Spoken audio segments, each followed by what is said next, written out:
Hey guys, welcome back to my channel. So for today's video, I just want to show you guys my recent reads, kind of give you guys a insider on the authors I'm enjoying at the present moment and what type of books I'm into. So right now I'm really heavy into romances, have been for quite some time.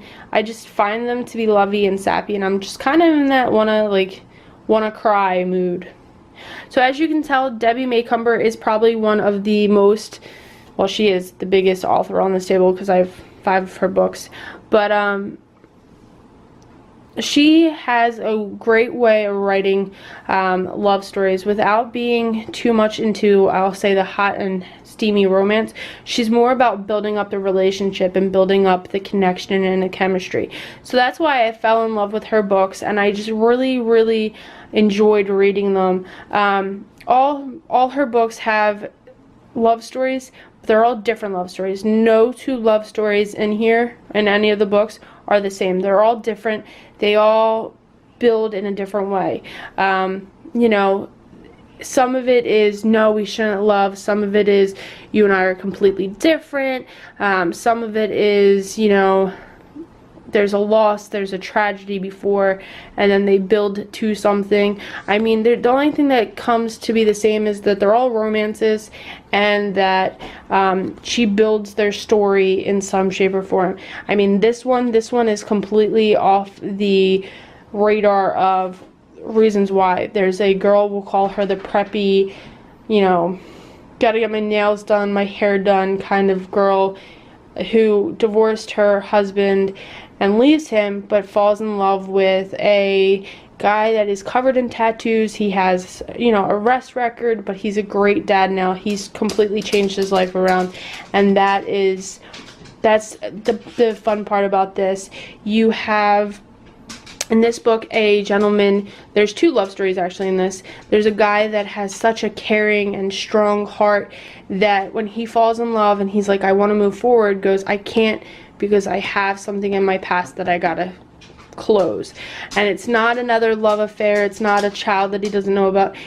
He was part of the military, he was using informants in the Middle East, they left the informants behind, and he felt terrible because in that time and age, informants would have been killed, and he became great friends with his informant, and he didn't want to lose them, so he went back to go save them. And then the other love story, there is a gentleman with a dark and troubling past.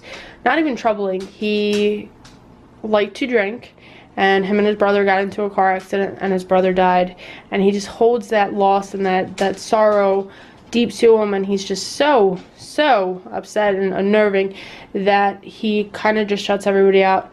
A young lady moves to the area, and she takes his heart. So I mean, great story. This one has just such loss and such triumph. There's about an abusive relationship in this one, and how the lady comes from nothing and builds herself up to actually working with the Habitat of Humanity to build her own house for her and her daughter. You know, lost love where you don't know that it existed until you find it, and then you can't live without it. So I mean, all her books are written beautifully. They talk about love in different ways, so it's not like you're reading the same book over and over again. Otherwise I wouldn't have read 6 of her books. I thought I only read 5, but I read 6.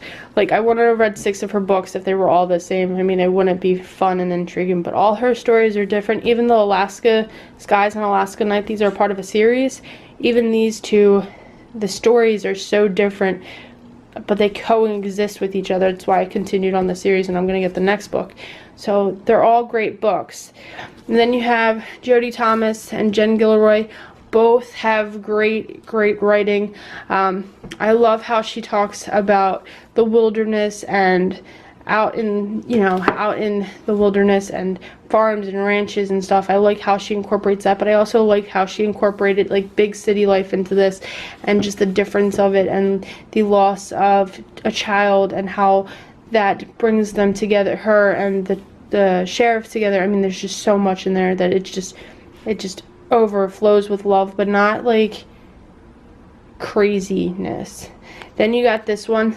This probably was my favorite, just because you find about young love and how like, you never get over young love, and I like that. I like how time doesn't hinder love, even though space had and obstacles that came in front of them did. Even though they weren't together, they fell back in love. So that's a good book. And then the last one, this is the one that I just read. This has to be probably one of the different ones I've read. It deals with wildlife. It deals with a guy that felt that he fell in love and had to work for it, had to actually prove himself and make her trust and make her understand and accept that he was a good guy. He's not like everybody else, and I really like that. I like the work. It wasn't just an easy conquest. It was, he had to work for it, and in the end their love prevailed, even with all the stuff that went on. So these are all the recent books I read. I hope you guys enjoyed this video. If you did, give it a big thumbs up. If you would like to see more, or you'd like to know more about the books individually, let me know, and I'll definitely get back to you guys with an individual take of the books. Have a good day, guys.